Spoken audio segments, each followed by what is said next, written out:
Assalamualaikum warahmatullahi wabarakatuh. Selamat sore Sobat Milenial. Senang sekali saya Dinda Salsabila kembali hadir dalam program kesayangan Anda, Robusta Ngobrol Bareng Ustadz.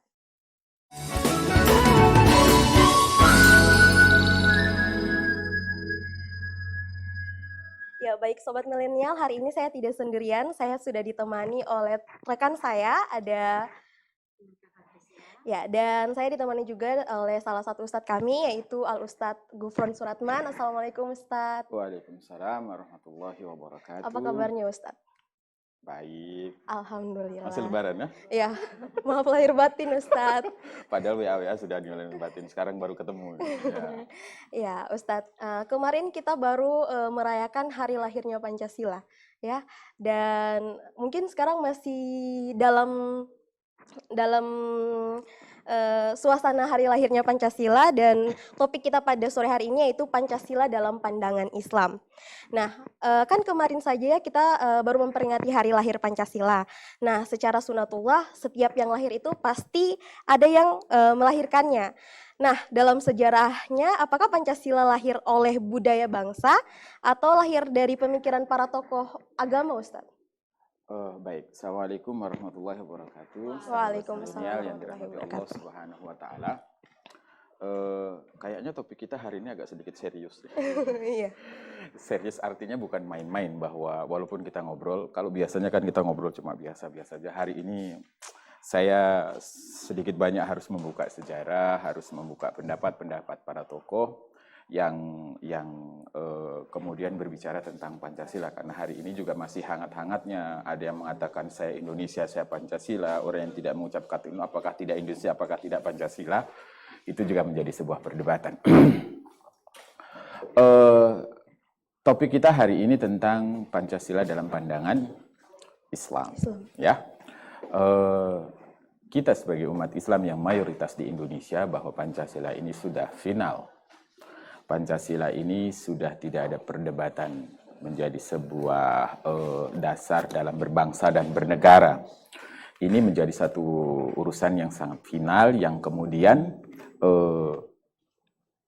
tidak ada celah lagi yang kemudian kita untuk berdebat, mengganti, dan lain sebagainya. Tadi ada muncul pertanyaan pertama bahwa sesuatu yang lahir itu berarti ada yang memunculkan. Apakah Pancasila ini hasil dari sebuah rumusan budaya atau hasil pemikiran para pendiri-pendiri bangsa? Keduanya ini saling berkolaborasi.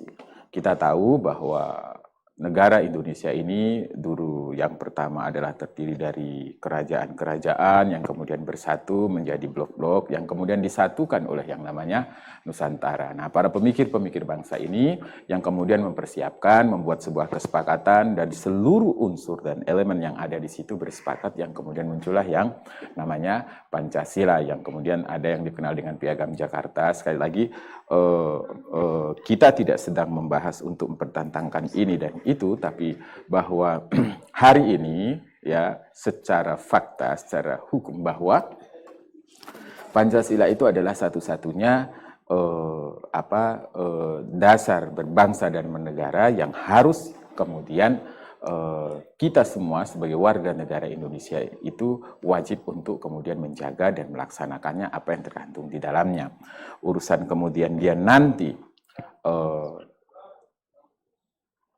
dari latar belakang apa kemudian memandang, itu kemudian apakah dia masuk dalam penafsiran pengertian Pancasila itu sendiri. Yang jelas bahwa lahirnya Pancasila adalah kolaborasi dari budaya dan pemikiran yang dimana bahwa untuk mempersatukan seluruh elemen yang ada di negara Republik Indonesia ini, maka muncullah kemudian dasar negara yang dinamakan dengan Pancasila. Kemudian kalau ditarik lagi dengan dalam pandangan Islam, ya masing-masing agama akan kemudian membuat penafsiran bahwa Pancasila itu sebenarnya satu hal yang universal. Universal itu apa? Kebaikan yang terdapat dalam nilai-nilai luhur Pancasila itu sedikit banyak ya semuanya bisa tertampung dan kita bisa tarik, kita cocok-cocokkan dengan seperti sila pertama, ketuhanan yang Maha Esa, ya. Kalau dalam Islam itu ada qul huwallahu ahad, ya. Kemudian ada semua sila-sila itu, kemudian kalau kita bisa tarik-tarik itu, semuanya ada ayat-ayat yang menyebutkan itu. Jadi tentang ketuhanan itu adalah sebuah negara, bahwa negara kita negara yang meyakini tentang adanya Tuhan, maka disebutkan dalam sila pertama itu adalah ketuhanan yang Maha Esa. Jadi itulah kemudian lahirnya Pancasila, dan kalau nanti kita akan bercerita banyak tentang hubungannya Pancasila dengan nilai-nilai dalam agama Islam. Nanti berkembang dengan ada pertanyaan-pertanyaan yang ada. Nah, selanjutnya pertanyaannya masih berkaitan dengan yang pertama nih Ustadz. Nah, Pancasila itu dilahirkan untuk siapa sih? Untuk bangsa Indonesia atau untuk sebagian dari agama-agama lain gitu? Kalau kita melihat bahwa dasar negara Republik Indonesia itu adalah Pancasila dan Undang-Undang Dasar 1945. Lahirnya Pancasila itu adalah berkumpulnya semua tokoh-tokoh dari semua agama yang ada di Indonesia, yang kemudian menyumbangkan pikiran yang menjadi sebuah konsensus nasional, yang menjadi sebuah kesepakatan secara nasional, yang satu tidak ingin menonjolkan yang ini, yang satu tidak ingin melakukan yang ini, tapi ini merupakan kesepakatan bangsa, kesepakatan para founding father pada saat itu, yang kemudian melahirkan sebuah 5 sila yang nilai-nilai luhur yang sampai saat ini kita tetap kemudian harus menjaganya. Makanya sampai kemudian ada yang merubah dan lain sebagainya itu kemudian harus kita cegah dengan sedini mungkin. Artinya bahwa Pancasila itu lahir ya untuk seluruh rakyat Indonesia dari golongan manapun dia, dari agama manapun dia yang ada di Indonesia itu, seluruh nilai-nilainya itu akan tertampung di dalam nilai-nilai dasar Pancasila itu. Gitu. Saya mau bertanya tentang hal yang sangat sering ditanyakan ya Ustadz. Nah, di Indonesia ini kan mayoritasnya agama Muslim, khususnya di Gorontalo. Nah, mereka sering bertanya kenapa tidak pakai hukum Islam saja? Kenapa harus ada gitu Pancasila? Yang pertama yang harus kita sadari bahwa sejarah Indonesia ini bukan memunculkan sebuah negara agama yang kemudian harus memiliki falsafah atau khilafah atau apa yang lain sebagainya.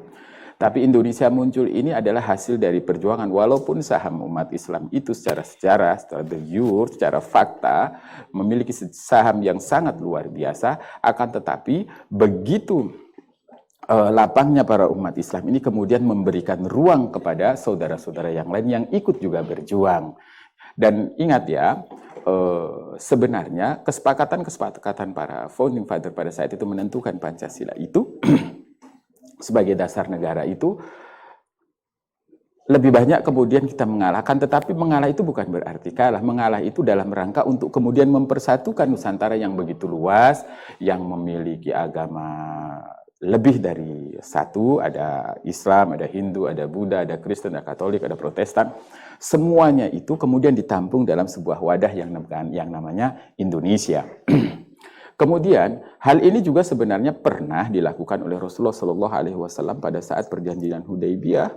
Bagaimana Rasulullah SAW sedikit mengalah untuk kemudian kedamaian, sedikit mengalah untuk itu menghilangkan kalimat basmalah dalam surat perjanjian itu, dan beliau menyampaikan.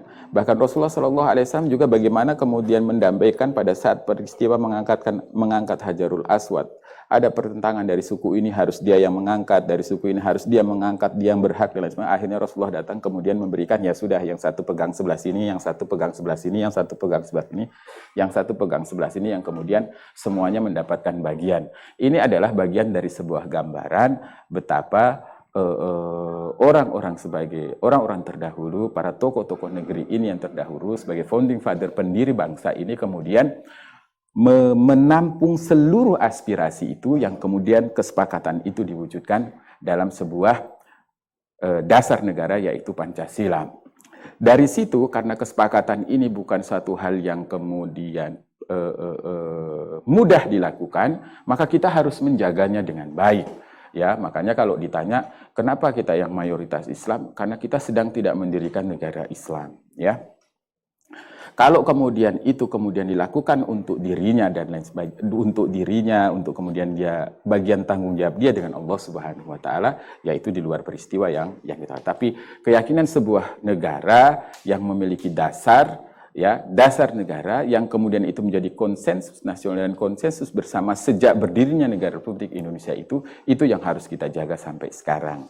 Jadi ya kita tidak punya hak, kita bahkan dilarang, bahkan itu menjadi sebuah makar kalau kemudian kita mau merubah dasar negara yang kita cintai. Kita sudah cukup bagaimana mengisi tentang kebaikan-kebaikan yang ada dalam Pancasila itu dalam kehidupan kita sehari-hari. Karena apa? Apa yang terdapat dalam nilai-nilai luhur Pancasila itu sebenarnya disitulah nilai-nilai luhur Islam juga ada. Gitu. Oke, baik. Mungkin dari rekan saya ada yang mau ditanyakan Ya, kepada Ustadz. Ustadz? Jadi ini kan bicara persoalan Pancasila. Tentunya kita harus mengetahui siapa saja sih yang merumuskan Pancasila. Kita punya pertanyaan nih Ustadz, dalam perumusan Pancasila itu sendiri, apakah ada tokoh-tokoh yang dilibatkan selain dari tokoh-tokoh Muslim? Ya banyak, ya tokoh-tokoh selain Muslim itu banyak. Makanya kemudian ada yang pada saat kemudian kita membaca Piagam Jakarta misalnya, ada beberapa kata yang kemudian dihilangkan. Ini tentunya bagian masukan dari tokoh-tokoh yang bukan Islam, ya. Jadi semua tokoh-tokoh agama pada saat itu berkumpul jadi satu, ya, berkumpul jadi satu yang kemudian semuanya saling menegak bagaimana kemudian wujud dari sebuah negara ini menjadi ada dan kemudian bisa mengisi kemerdekaan itu dengan sebaik-baiknya. Makanya kemudian Pancasila ini sebenarnya bisa diterima oleh semua pihak. Ya, pada saat Islam bagaimana menerjemahkan ketuhanan yang Maha Esa, kemanusiaan yang adil dan beradab, persatuan Indonesia, kerakyatan dipimpin oleh hikmat dan kepuasan perwakilan, baru keadilan sosial bagi seluruh rakyat Indonesia. Ini nilai-nilai universal ini tak ada satu agama pun yang menolak. Ya, tidak ada agama yang ada di Indonesia menolak kelima sila tersebut. Ya, makanya komunis harus haram, tidak boleh hidup di negeri ini. Kenapa? Karena kita Indonesia itu negara berketuhanan dan semua agama yang ada di sini ini memiliki Tuhan. Ya, entah itu Tuhan masing-masing, tapi semuanya memiliki Tuhan, artinya berketuhanan yang Maha Esa. Gitu, ya. Ya, nih Ustadz. Jadi pertanyaan lagi nih terkait dengan sila pertama Pancasila. Ya, saya mengutip yaitu ketuhanan yang Maha Esa. Nah, Tuhan agama apa sih yang dimaksud dalam kutipan tersebut, Ustadz? Misalnya dari apakah itu Allah atau Tuhan-Tuhan yang lainnya? Yang pertama sekali lagi bahwa ini adalah sebuah kesepakatan. Tinggal masing-masing agama kemudian menafsirkan. Kalau kita kemudian menarik dari pengertian tentang ketuhanan yang Maha Esa. Kalau dalam Islam ya mungkin kita tarik dengan cocoknya dengan surat Al-Ikhlas Qul huwallahu ahad. Itu mungkin. Kalau dari agama lain mereka akan menafsirkan sama. Prinsipnya dasar bahwa negara ini ya adalah negara yang berdasarkan ketuhanan yang Maha Esa. Artinya orang yang hidup di negeri Indonesia ini harus orang yang percaya adanya Tuhan. Ya, orang yang mengerti adanya orang yang maha kuasa itu adalah Tuhan Allah Subhanahu wa taala atau Tuhan yang mereka yakini yang kemudian berkuasa. Ya, jadi tidak ada kemudian kita menafsirkan yang berhak bahwa yang menafsirkan ketuhanan yang Maha Esa itu berhak menafsirkan hanya orang Islam saja. Tidak. Masing-masing kita kemudian berkolaborasi. Prinsip dasar di situ adalah bahwa Indonesia adalah negara berketuhanan. Artinya seluruh faham komunis, seluruh faham ateis, seluruh faham-faham yang menganggap bahwa Tuhan itu tidak ada, itu tidak boleh hidup di negeri Indonesia. Kenapa? Karena negeri Indonesia ini adalah negara yang berdasarkan ketuhanan. Gitu loh. Jadi tidak boleh memonopoli masalahnya ini Tuhan yang mana, Tuhan yang mana. Kalau kita pertentangkan itu semuanya, ya berarti masing-masing kemudian kita mengadu tentang faham-faham itu. Yang jelas, masing-masing warga negara Indonesia memiliki yang berketuhanan ini kemudian menafsirkan bahwa Tuhan ya tuh, kalau orang Kristen mungkin Tuhannya mereka yang dianggap Tuhan itu. Kemudian Islam juga mencocokkan dengan itu semua. Intinya semua pemahaman negara ini adalah negara berketuhanan. Ya, semua agama yang ada di Indonesia itu agama yang kemudian mengakui adanya Tuhan. Gitu. Ya, prinsipnya di situ. Ya. Oke, baik. Perbincangan kita pada sore hari ini semakin seru ya Ustadz, tapi kita mau break dulu, jangan kemana-mana, tetap di Robusta. Ngobrol Ustadz.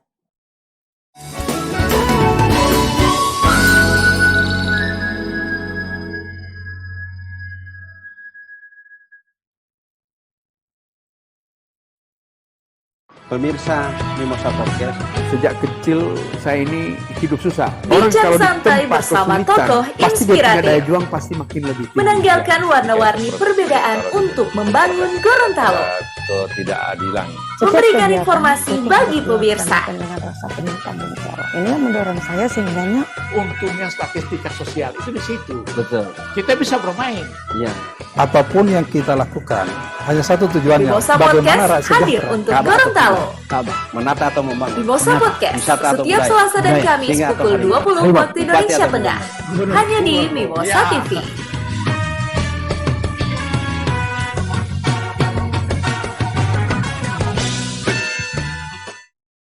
Pemirsa, alhamdulillah kita bisa berjumpa kembali dalam tema yang sangat menarik. Topik kita hari ini adalah hidayah datang atau dijemput ya. Hudal lil muttaqin, menjadi petunjuk.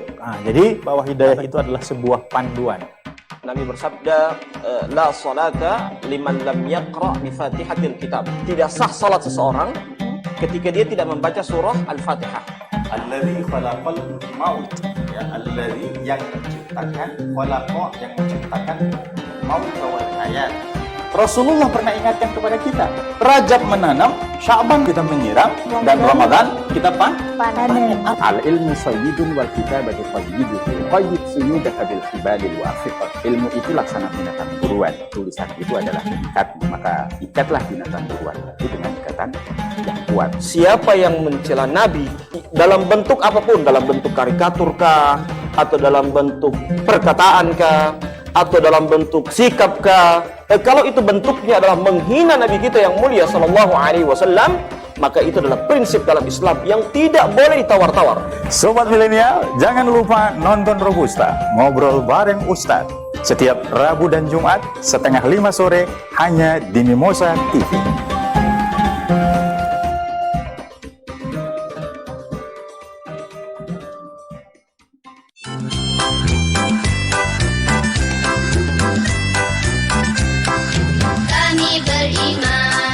Kami beriman, Tuhan Tuh satu, Tuhan Tuh satu. Anak muslim itu selalu minta maaf bila bersalah. Apakah itu Islam, cara hidup untuk semua, tertulis dalam Quran. Bila melihat pemandangan yang indah, maka terucap subhanallah. Bila melihat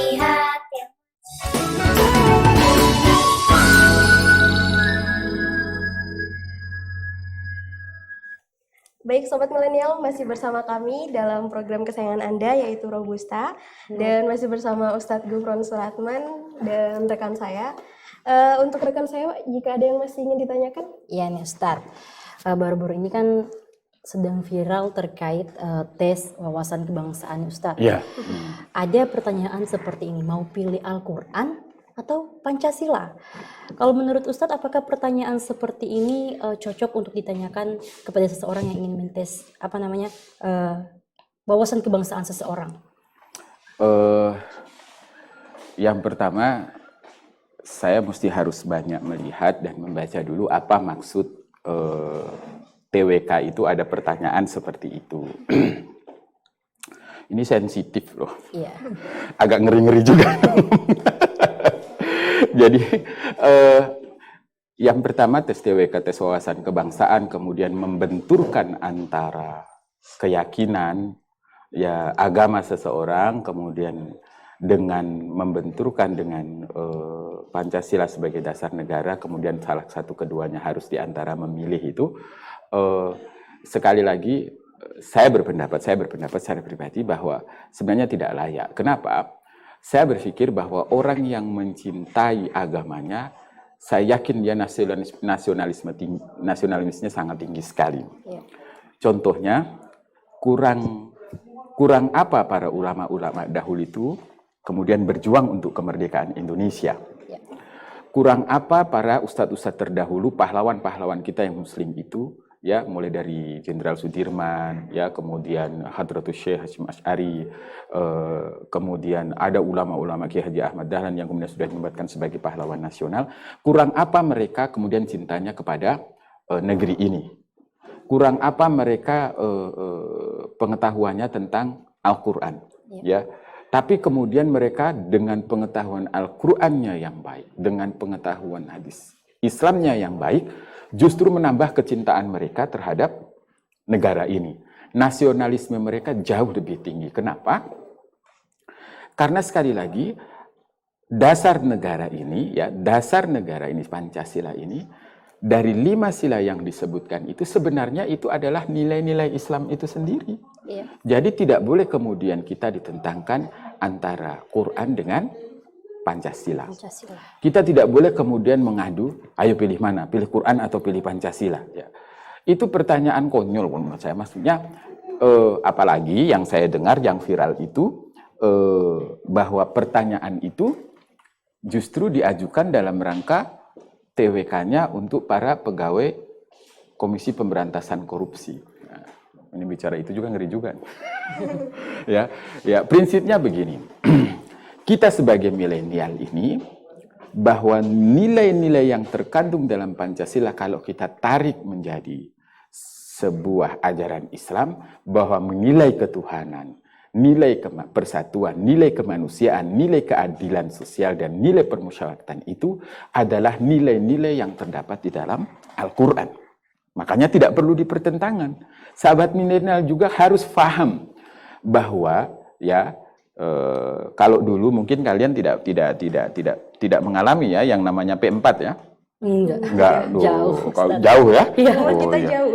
Makanya milenial saat ini nggak ngerti tentang P4. Kalau kita dulu ada namanya begitu mau masuk SMP ada penataran P4. Masuk SMA penataran P4. Masuk perguruan tinggi ada penataran P4 juga. Pedoman penghayatan pengamalan Pancasila. Kalau sekarang kan nggak ada. Makanya kalau kemarin ada yang viral juga dalam video yang di TikTok itu anak-anak ditanyain Pancasila muter-muter. Ya, ini karena apa? Akibat belajarnya daring katanya. Ya, jadi sekali lagi bahwa pertanyaan kemudian membenturkan antara keyakinan dengan Pancasila itu sangat-sangat tidak relevan. Kenapa? Kalau kita membuka sekali lagi sejarah bahwa kurang apa sih mereka para pahlawan-pahlawan, baik itu pahlawan yang dari agama Islam, pahlawan yang agama Kristen, agama Buddha, ya, agama Katolik, kemudian Protestan. Kurang apa mereka dengan agama mereka? Tapi mereka memiliki nasionalisme yang sangat tinggi. Mereka itu memiliki jiwa-jiwa nasionalisme yang sangat besar, ya, untuk perhatiannya kepada negeri ini. Kan mereka menganggap bahwa nilai-nilai luhur yang terdapat dalam sila-sila dalam Pancasila itu adalah bagian dari ajaran kebaikan di dalam agama mereka masing-masing, termasuk agama Islam. Jadi sangat tidak relevan kalau kemudian kita benturkan. Kita benturkan yang antara Al-Quran dengan Pancasila. Ya saya juga tidak tahu, makanya saat ini sedang viral itu di DPR, ya, di DPR RI, kemudian di kalangan media sosial, di kalangan para pemikir-pemikir bahwa pertanyaan-pertanyaan seperti itu sebenarnya bukan malah meyakinkan, ya pertanyaan jebakan, ada yang bilang merekayasa, ya kita tidak tahulah apa itu maksudnya. Prinsipnya saya berpesan kepada para sahabat milenial yang dirahmati Allah Subhanahu wa taala bahwa sekali lagi bahwa Pancasila itu adalah bentuk final dari sebuah konsensus nasional, kesepakatan para founding father kita untuk menjadikan Pancasila itu sebagai dasar negara Republik Indonesia. Nggak usahlah yang kemudian dipenuhi yang lain-lain, walaupun kita memiliki pembahasan yang lebih jauh lagi, begitu ya. Nah, Ustadz, dalam Islam kan dikenal dengan konsep maqasid syariah sebagai konsep standar dalam menyikapi perkembangan dalam tatanan kehidupan umat Islam. Nah, apakah konsep dalam rumusan Pancasila ini telah sesuai standar dari maqasid syariah, Ustadz? Ya, kalau kita kemudian membedah isi di dalam nilai-nilai luhur Pancasila itu tidak ada yang bertentangan tuh, ya. selama ini kalian belajar PPKN, kalian belajar di tentang nilai-nilai Pancasila, kira-kira ada nggak yang bertentangan kira-kira? Nggak ada sih, Kak. Ya, tidak ada. Itu artinya makosid syariah ya sudah untuk kemudian bisa menyatukan itu semua. Ya, yang kemudian itu semua sudah sesuai. Kenapa? Bahkan dulu ada seorang tokoh, saya lupa namanya, pada saat saya belajar penataran P4 itu, andaikan Pancasila itu di dalam burung Garuda itu, kemudian sebelah kanan itu adalah nilai-nilai luhur Pancasilanya, maka sebelah kanan itu, sebelah kiri itu yang masih kosong itu, yang kemudian kita mencoba untuk mengisi nilai-nilai yang kemudian sama dengan mulai tentang ketuhanan, kemudian persatuan, kemudian kemanusiaan, kemudian musyawarah, kemudian keadilan sosial. Semuanya itu ada gambarannya di dalam Al-Quran. Jadi kalau mau ditarik-tarik semuanya, makosid syariahnya itu sudah bisa. Kenapa? Karena makosid syariah itu dimunculkan bahwa keputusan itu diambil untuk kemudian bisa diterima oleh semua kalangan. Ini saya berikan contoh tentang keadilan. Saya tanya sama kalian, nilai kemanusiaan mana yang tidak membutuhkan keadilan dari agama manapun? Ya toh? Semuanya memiliki ya pandangan keadilan itu satu hal yang sama. Ya, semuanya menginginkan sebuah keadilan, entah itu Muslim, entah itu Kristen, entah itu Katolik, Hindu, Buddha, Protestan, semuanya memiliki keinginan untuk segala sesuatunya itu harus adil. Ya, kemudian persatuan juga begitu. Untuk kemudian menghidupkan, membangun negeri ini dibutuhkan kolaborasi, dibutuhkan persatuan. Dari semua segmen kita saling mengisi. Kalau ini yang kurang diisi oleh orang lain, ini yang kurang diisi. Yang kemudian memunculkan konsensus itu menjadi sebuah negara yang maju. Dan semua itu disepakati, gitu loh. Dan itulah yang kemudian disebut dengan makosid syariah. Unsur-unsur itu sudah terpenuhi semua. Kenapa? Semua ajarannya nggak ada yang bertentangan kok, gitu loh.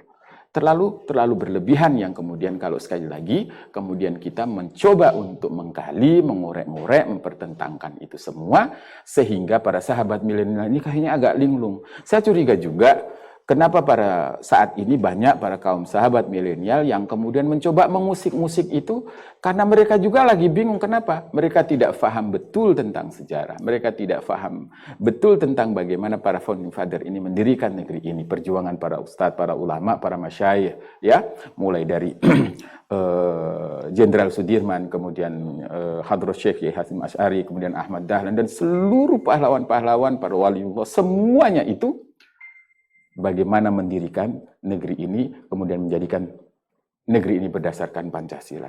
Mereka harus banyak belajar tentang sejarah itu sehingga mau menghormati tentang konsensus bersama itu yang kemudian berusaha untuk memahami dengan benar ya tentang posisi Pancasila ini sebagai dasar negara tidak bertentangan dengan ajaran Islam. Gitu. Baik, mungkin masih ada pertanyaan dari Vinka? Iya, ini Ustadz. Kan ada beberapa tokoh yang menyebutkan bahwa merubah Pancasila itu artinya sama dengan membubarkan Indonesia. Nah, apakah dalam Islam ada anjuran untuk menjaga persatuan bangsa, Ustadz? Begini,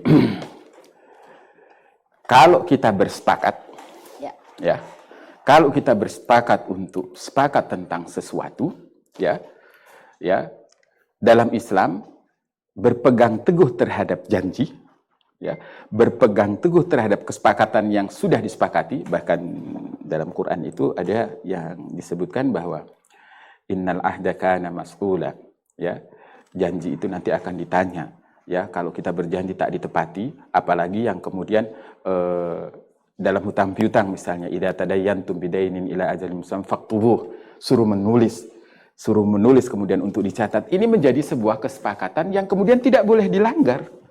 Kalau kemudian dilanggar, ya sama saja meruntuhkan sebuah kesepakatan. Begitu halnya juga dengan negeri ini. Ya, kalau kita sudah sepakat begini kemudian berusaha untuk diperas, kemudian dirubah semuanya, itu artinya kita sedang meruntuhkan negeri kita. Kita sedang meruntuhkan dasar-dasar negeri kita. Dan itu tidak boleh. Dan itu dalam Islam dilarang. Kenapa? Seseorang yang harus sudah bersepakat, ya contohnya saja, kalau kalian dalam akad pernikahan itu kan bersepakat. Ya, bersepakat untuk hidup bersama-sama, membangun rumah tangga, bukan membangun rumah makan. Iya, dan dia bilang sudah menikah, istrinya nggak bisa masak. Emang kita kan bangun rumah tangga, bukan bangun rumah makan. Jadi kesepakatan itu yang sudah kemudian dibangun, pada saat kemudian itu salah satu disalahkan akan rusak. Ada muncul perceraian. Ya, karena itu salah satunya kemudian tidak berpegang teguh terhadap kesepakatan. Begitu juga halnya dalam bernegara. Kalau kita sudah bersepakat secara konsensus nasional ini yang kita sepakati sebagai dasar, kemudian ada orang yang berusaha untuk menggantinya, itu artinya dia merusak sebuah kesepakatan itu, dan itu dilarang dalam Islam. Kan banyak tuh contoh-contohnya, ya. Islam pada saat memberikan sesuatu harus dengan kesepakatan, harus dengan perjanjian. Bahkan jual beli pun dengan akad. Dengan akad. Ya, dengan kesepakatan. Ya, kalau akadnya itu dilanggar berarti jual belinya rusak. Berarti kan dilarang. Ya. Ya, melanggar perjanjian, melanggar kesepakatan itu adalah hal yang sangat dilarang dalam Islam. Begitu juga dalam bernegara. Begitu, ya. Baik. Nah, Ustadz, sekelompok oknum di DPR ini memiliki keinginan untuk mengubah Pancasila menjadi Trisila, Ustadz. Jangan mengubah sila pertama menjadi ketuhanan yang berkebudayaan. Tapi mendapatkan tantangan keras dari beberapa kalangan, terutama umat Islam tersendiri. Nah, apakah Pancasila ini memang merupakan sesuatu hal yang sakral, Ustadz? Sehingga tidak bisa diganti-ganti sama halnya dengan Al-Quran, Ustadz? Yang pertama, yang terakhir saya garis bawahi dulu. Satu hal yang tidak bisa diganti apakah sama dengan Al-Quran, ya. Saya pribadi berpendapat tidak sama, ya, tidak sama. Tapi tentang kesakralan itu adalah kesakralan tentang kesepakatan. Ya, kalau Quran bukan kesakralan tentang kesepakatan, tapi Quran adalah kesakralan karena itu adalah firman Allah yang tak boleh diganti-ganti. Tapi kesakralan Pancasila itu terletak daripada sebuah kesepakatan bersama itu. Itu yang kemudian tidak boleh diganti-ganti. Ya, ada beberapa kemarin yang viral, ya, yang kemudian ada usulan bahwa Pancasila itu dari 5 sila akan menjadi Trisila. Ya, walaupun saya cuma dengar-dengar, saya tidak mengikuti sampai detail, tapi cuma dengar, saya juga tidak pernah, tapi saya hanya mengikuti. Tapi saya yakin mereka tidak akan berhasil. Ya, kenapa? Orang yang kemudian mencoba untuk mengkhianati cita-cita luhur para founding father negeri ini, saya yakin dan percaya, sejarah telah membuktikan mereka tidak akan pernah berhasil.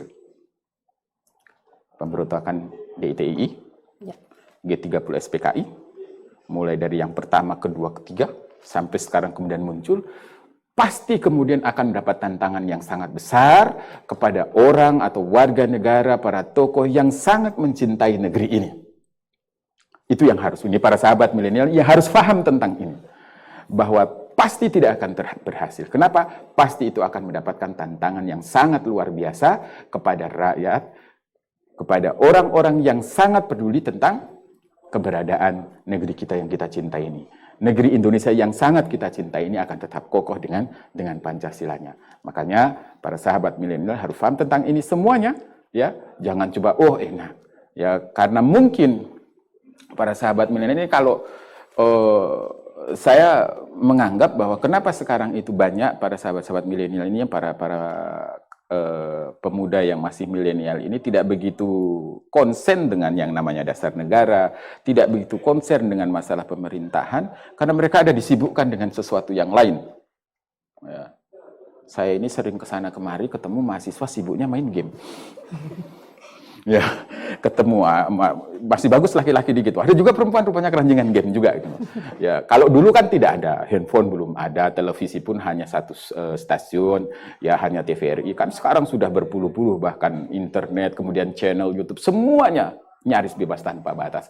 Inilah yang kemudian kita harus kemudian berhati-hati para sahabat milenial untuk tetap kemudian mencoba untuk konsen, peduli tentang kehidupan berbangsa dan bernegara, terutama dasar negara kita. Jangan sampai kemudian yang 5 ini, ya, Pancasila yang selama ini sudah sama-sama kita percayai, yang selama ini sudah kita pegang menjadi sebuah nilai luhur negeri dalam berbangsa dan bernegara ini, kemudian dicoba untuk diperas menjadi 3, menjadi 2, atau bahkan mau dihilangkan, atau bahkan dirubah segala sesuatunya.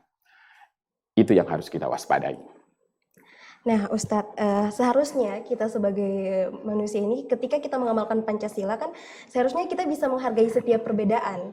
Nah, sejauh mana batasan seorang muslim sih Ustadz dalam bisa menghargai setiap perbedaan itu? Apakah ketika ada seorang agama lain mengundang kita ke tempat ibadahnya, apakah kita seorang muslim bisa, Ustadz? Begini, diundang dalam rangka apa dulu? Masing-masing kita memiliki batasan-batasan itu. Ya, menghormati sebuah perbedaan, ya, menghormati sebuah perbedaan itu adalah menjadi tanggung jawab kita semua.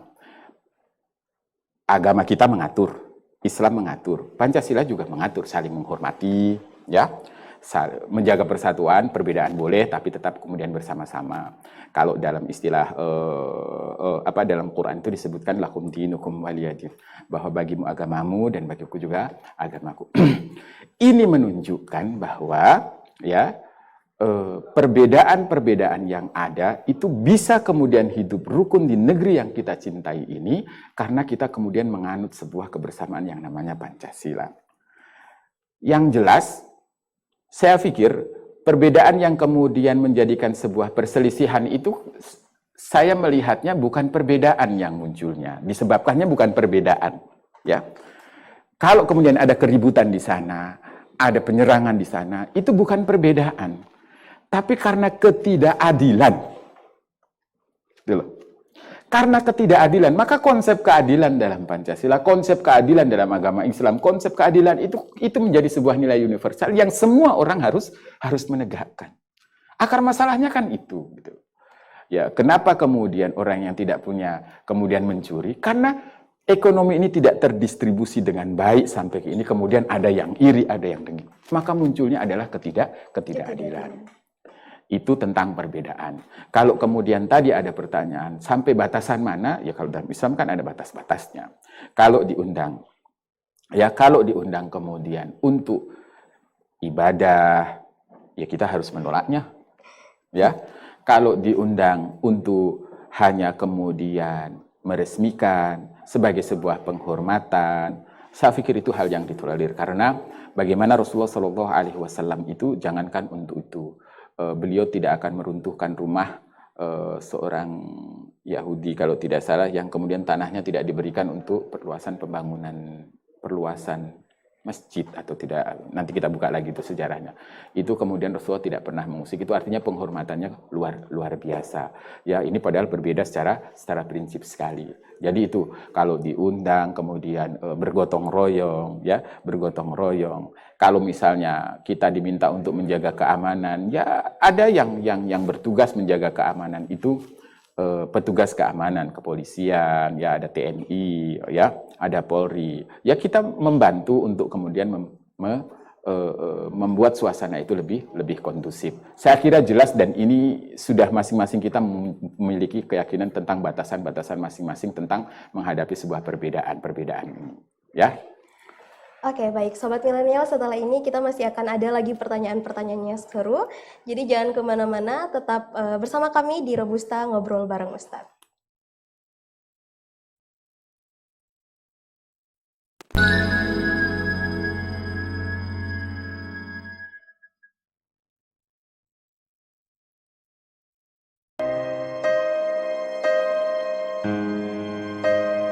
Kak, aku emang pacaran. Tapi pacaranku syar'i kok. Aku gak pernah macem-macem. Gak ada pacaran yang syar'i, Ratih. Aku belum siap. Kamu juga gak pernah kelihatan nyiapin apa-apa. Kan abang kecean. Jangan Ratih pacaran. Enggak. Kalau kamu terusin hubungan kalian, itu bukan cinta namanya. من بلاد كنعان إلى مصر.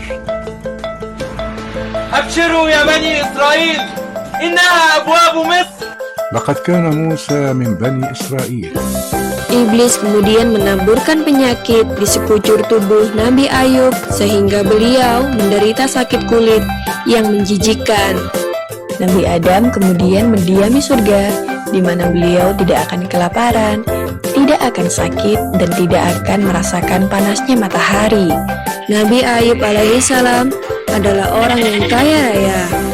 Hartanya melimpah ruah dan Kisah Nabi tempatnya sangat setiap hari jam 6 pagi dan jam 2 siang hanya di Mimosa TV.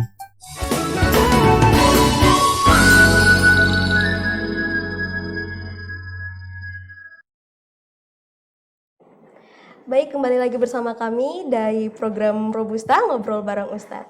Nah, Ustadz, saya mau bertanya di luar topik nih, Ustadz. Kan ada juga rekaman ceramah dari salah seorang Ustadz yang mengatakan bahwa tidak menganjurkan untuk menyanyikan lagu Indonesia Raya. Gitu.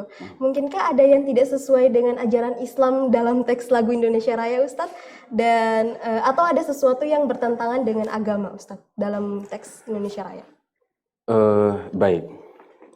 Yang pertama, saya belum pernah dengar itu Ustadz siapa yang ngomong kayak begitu.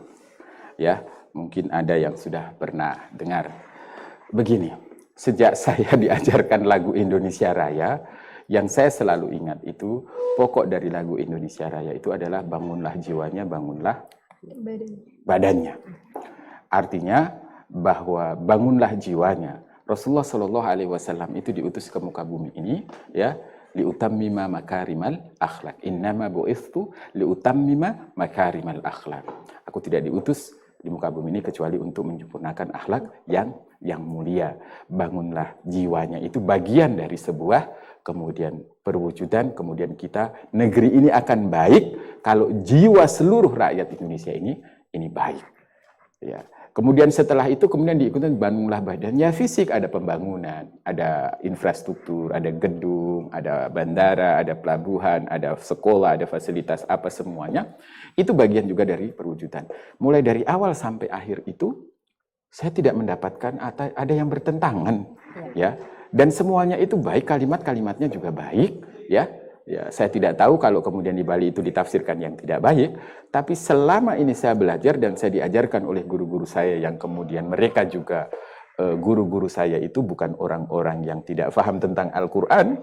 Ya, saya diajari oleh orang-orang yang begitu banyak hafal Al-Quran, saya diajari oleh orang-orang profesor, kemudian doktor, yang doktor tahasusnya juga bukan main-main, ada tahasus di fikih, ada tahasus di Quran, ada tahasus di akidah, mereka juga menyanyikan lagu Indonesia Raya tuh, ya, jadi lalu kemudian apa alasannya kemudian menganggap bahwa itu dilarang atau kemudian bertentangan? Saya tidak pernah menemui itu.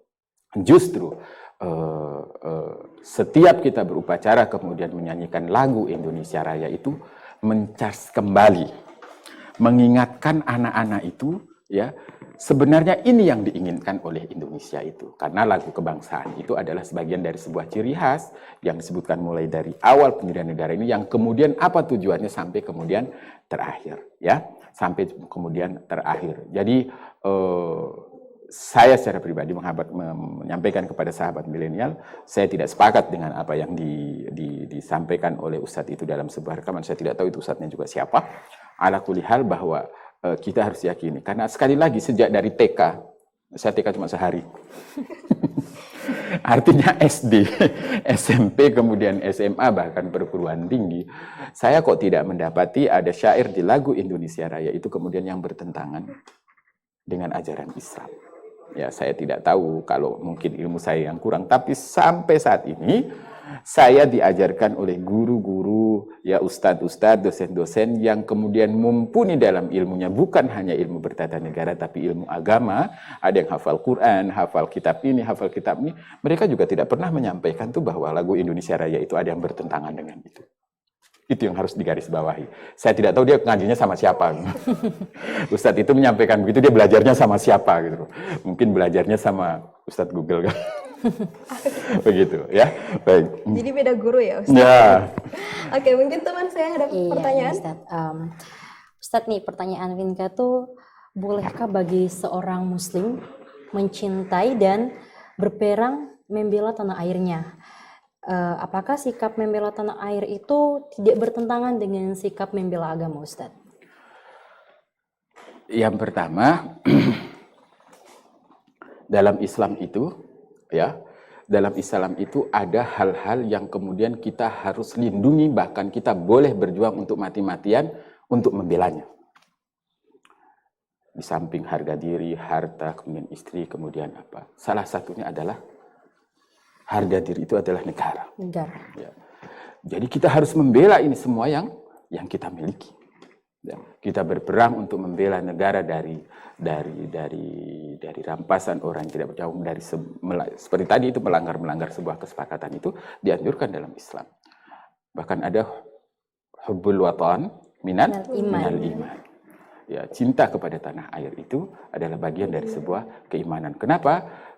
Tanah air yang kita tinggali ini, tanah air yang kita berada di dalamnya ini adalah tanah air yang membuat kita tenang beribadah, ya, yang membuat kita tenang kemudian melaksanakan hidup dan kehidupan, yang membuat kita tentram untuk saling rukun satu dengan yang lainnya. Kalau ada yang mencoba rongrong, wajib bagi kita untuk kemudian membelanya. Wajib bagi kita kemudian untuk mempertahankannya, ya. Jadi tidak ada keraguan. Ya, apalagi yang kemudian mencoba untuk merongrong, merubah dasar negara, merubah haluan, merubah kemudian pemahaman, merubah bentuk negara yang menjadi sebuah konsensus bersama, maka kita wajib sebagai seorang milenial kemudian untuk membela negara yang kita cintai ini. Ya. Masih ada pertanyaan lagi? Nah, ini lagi Ustaz. Bagaimana pandangan Islam sendiri terhadap sila keempat yang menjadi rujukan sistem ketatanegaraan? Apakah sila keempat tersebut lebih condong kepada praktek sistem syuro dalam Islam atau lebih condong kepada praktek demokrasi ala Barat, Ustaz? Ini kalau kalian belajar tentang sistem kenegaraan antara syuro dan demokrasi, perbedaannya itu di mana? Itu butuh bahasan tersendiri. Ala kulli hal begini. The founding father itu, para ulama pada saat itu menentukan itu mencari sistem yang terdekat. Ya, kalau dalam Islam wa amruhum syura bainahum. Ya. Kalian harus bermusyawarah di antara kalian, ya, di antara kalian untuk menyelesaikan sesuatu. Di dalam negeri kita ini kedua-duanya diambil. Ada musyawarah untuk mufakat, ya, ada kemudian ada voting bagian lainnya terakhir, walaupun ada pertentangan bahwa kalau voting itu ya sama saja tidak adil juga. Suaranya profesor dokter sama dengan suaranya orang yang tidak sekolah, ya dihitung satu, ya itu kelemahannya. Tapi pada saat itu semua para pendiri bangsa itu pengen begini, yang ini tidak terima. Mari kita cari sesuatu yang terdekat. Kalau istilah sekarang, kalau tidak ada yang paling baik, ya minimal yang baik di antara yang buruk. Yang buruk. Ya, mungkin itulah kemudian istihad yang. Tapi ini sudah satu hal, dua-duanya kemudian kita bisa jalankan. Nah, tugas kita, ya, tugas kita sebagai sahabat milenial ini, bagaimana kemudian kita melipat gandakan orang-orang yang baik. Ya. Bagaimana kemudian kita melipat gandakan, memperbanyak jumlah orang-orang yang baik di negeri ini. Agar semua keputusan-keputusan itu kemudian menjadi baik. Di situ munculnya. Ya. Kita sedang tidak kemudian merongrong ini sistem syuro atau bukan, apakah ini demokrasi ala baratnya atau bukan, ya. Itu menjadi sebuah perdebatan secara ilmiah yang lain. Tapi tugas kita sebagai sahabat milenial ini adalah bagaimana kemudian kita menjadi bagian warga negara yang baik, menjadi bagian warga negara yang paling baik, yang kemudian menciptakan kebaikan di sana sini. Kalau sudah baik itu dominan di lingkungan kita, baik itu dominan di kelurahan kita, baik itu dominan di kecamatan kita, baik itu dominan di wali kota kita, di kota kita, maka saya yakin dan percaya, maka akan muncul pemimpin-pemimpin yang baik. Ingat, an-nasu ala dini mulukihim. Pemimpin itu lahir dari sulbinya rakyatnya. Kalau rakyatnya tidak baik, pasti akan memunculkan pemimpin yang tidak baik, pemimpin yang buruk. Makanya tugas kita, Pak sahabat milenial, harus sekali lagi untuk menjadi bagian perubahan orang-orang yang baik di antara semuanya. Ya, jadi bukan kemudian mempertentangkan tentang ini syura yang kita adopsi, apa demokrasi yang kita kemudian kita anut. Ingat, kita di syura ada yang namanya musyawarah mencapai mufakat, itu juga dilakukan di DPR, bahkan kita pun kalau dalam organisasi begitu juga. Kemudian ada pemilihan ketua juga, ada voting juga kalau sudah tidak mencapai mufakat, voting juga. Artinya ini adalah mendekati. Ya, walaupun ada kekurangan dan ada kelebihannya. Akan tetapi kita yakin kalau kemudian para sahabat milenial ini faham betul kemudian atas tugas dirinya untuk menjadi orang baik dan menelurkan kebaikan kepada yang lain, kemudian merambaskan kebaikan itu kepada yang lain, maka pada saat kebaikan itu mendominasi seluruh kehidupan berbangsa dan bernegara ini, saya yakin dan percaya kita akan memunculkan pemimpin-pemimpin yang baik juga. Ya, jadi bukan mempertentangkan tentang this is demokrasi dari Barat atau kemudian syura dari Islam. Walaupun diskusi secara ilmiah itu tetap terbuka, ya, itu menjadi bahasan ilmiah, tapi yang tugas kita saat ini adalah bagaimana kemudian kita menjadi bagian yang baik di negeri ini. Oke, baik. Sobat milenial, jangan kemana-mana, tetap bersama kami dalam program kesayangan Anda, yaitu Robusta Ngobrol Bareng Ustadz.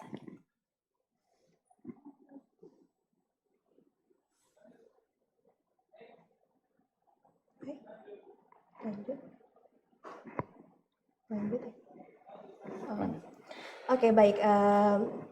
Masih ada pertanyaan lagi nih, Ustadz. Nah, bagaimana pandangan Ustadz terkait fenomena ketimpangan di negeri ini yang semakin banyak korupsi dan penegakan hukum yang sangat carut marut, Ustadz. Nah, apakah ini menjadi bukti bahwa Pancasila sebenarnya telah gagal memperbaiki negara ini dan kita perlu mencoba konsep dan sistem yang lain, khilafah misalnya, sebagaimana yang diteguhkan oleh para aktivis HTI, Ustadz? Menurut Ustadz seperti apa? Menurut saya berat ya jawabnya. Kondisi carut marut ini yang ada di negeri ini, kalau saya melihat bukan masalah tentang Pancasila, bukan masalah tentang kemudian kita harus mengendasi dasar negara. Kondisi carut marut ini yang pertama kita harus sadari semua. Menyatukan 250 juta keinginan di Indonesia ini bukan satu hal yang mudah. Jangankan itu, mau di satu keluarga saja bakal lain. Iya, benar sekali. Jadi itu bukan satu hal yang mudah gitu. Jadi itu bukan satu hal yang mudah. Kenapa? Karena semua keinginan itu harus kemudian diakomodir. Jadi permasalahan yang begitu kompleks, ya. Ini bukan disalahkan kepada apa yang kita anut seharusnya, ya. Tapi lebih sekali lagi bahwa kalau mau dibilang, saya sampaikan tadi bahwa nilai keadilan itu, ya, nilai keadilan itu kemudian ditegakkan, tidak akan muncul kok yang lain-lain itu, ya. Kenapa? Kalau dalam Islam, i'dilu huwa aqrabu littaqwa. Berbuat adillah kalian karena keadilan itu lebih dekat kepada ketakwaan. Ya toh? Dalam Pancasila keadilan sosial bagi seluruh rakyat Indonesia. Kalau itu kemudian diwujudkan, nggak ada kok yang neko-neko. Ya, tidak ada kok yang kemudian berusaha untuk merongrong negeri ini. Jadi pokok atau pangkal masalahnya dari sebuah carut marut ini adalah ketidakadilan. Ya, jangankan itu. Kita dalam satu rumah tangga kakak beradik, kalau kakak dikasih 10, adik dikasih 1000 kan nggak mau juga urusannya gitu lah. Ini urusan perut dan urusan ekonomi. Begitu juga dalam berbangsa dan negara. Jadi tidak ada celah, ya, tidak ada waktu, ya, tidak ada kesempatan yang kemudian kita untuk merubah dasar negara ini atau konsep bernegara ini dengan khilafah misalnya, ya. Ya, saya juga kadang-kala bertanya kepada para pemikir yang menganut tentang HTI, nanti kalau mau begitu siapa menjadi khalifahnya? Ya? Siapa menjadi khalifahnya? Itu kan lucu juga nanti urusannya kayak gitu. Kalau menjadi sebuah pemikiran, itu sebuah ajaran, ya silahkan, karena itu perdebatan dari sebuah ilmu pengetahuan. Tapi kemudian itu untuk diterapkan di negeri Indonesia, kayaknya sangat tidak bisa dan jauh sekali. Dan tidak bisa untuk dilakukan itu. Ya, gitu.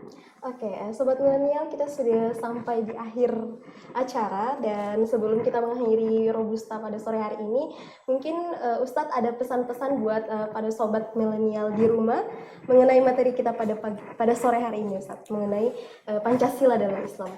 Baik, sahabat milenial yang dirahmati Allah Subhanahu wa Ta'ala, kalau kita belajar tentang Islam, belajarlah Islam dengan sungguh-sungguh. Belajarlah Islam itu kepada orang yang benar. Belajarlah Islam ini kepada orang yang sanad ilmunya itu nyambung. Ya, jangan sepotong-sepotong. Pada saat Anda belajar tentang Islam itu, kemudian Anda mencoba untuk menarik kedekatannya dengan pendirian negara ini, terutama dengan dasar negara Republik Indonesia ini, maka di situ akan ada benang merah bahwa keduanya itu tidak mungkin untuk dipertentangkan. Nah, kalau keduanya itu kemudian tidak mungkin dipertentangkan, itu artinya tidak ada kesempatan bagi kita untuk kemudian berusaha merubah dasar negara Republik Indonesia ini, apalagi kemudian mencoba untuk menerapkan faham-faham yang lain. Itu yang pertama. Yang kedua, sahabat milenial yang dirahmati Allah Subhanahu wa taala, sesibuk apapun kalian saat ini, ya, sesibuk apapun kalian saat ini, jangan lupa sejarah kalian harus pelajari. Jangan lupa sejarah kalian harus tetap baca tentang bagaimana perjuangan para ulama, perjuangan para founding father untuk mendirikan negeri ini begitu bersusah payah. Tidak sedikit cucuran darah para syuhada yang kemudian berjuang menegakkan, meraih kemerdekaan negeri ini sampai kemudian saat ini kita bisa menikmatinya sampai saat ini. Yang terakhir, para sahabat milenial yang dirahmati Allah Subhanahu wa taala, bahwa pada saat kalian hidup sudah tenang, hari ini semua dunia berada di genggaman kalian. Ingat bahwa kalian tidak boleh berhenti untuk tetap menjaga, mencintai, ya, merawat kemerdekaan negara yang kita cintai ini, yaitu negara Republik Indonesia yang berdasarkan Pancasila dan Undang-Undang Dasar 1945. Negara yang berketuhanan, melarang seluruh jenis faham, jenis usaha, jenis ajaran yang tidak memiliki kepercayaan terhadap Tuhan untuk hidup dan berkembang di negara yang kita cintai ini, Republik Indonesia. Semoga para sahabat milenial, insya Allah kita semua, ini terima kasih ini Dinda, ada Inka, kita semuanya diberikan kekuatan untuk memberikan peran, menjaga kedamaian, munculkan keadilan, menyebarkan kebaikan di negeri yang kita cintai ini, insya Allah lancar dan dalam lindungan Allah Subhanahu wa taala. Amin. Ya baik, kita sudah di penghujung acara. Terima kasih saya ucapkan kepada Terima Ustadz kasih. atas ilmunya, waktunya untuk Inka. Baik, sekian dari saya. Terima kasih Sobat Milenial telah menyaksikan Robusta. Wassalamualaikum warahmatullahi wabarakatuh. Waalaikumsalam. Assalamualaikum warahmatullahi wabarakatuh.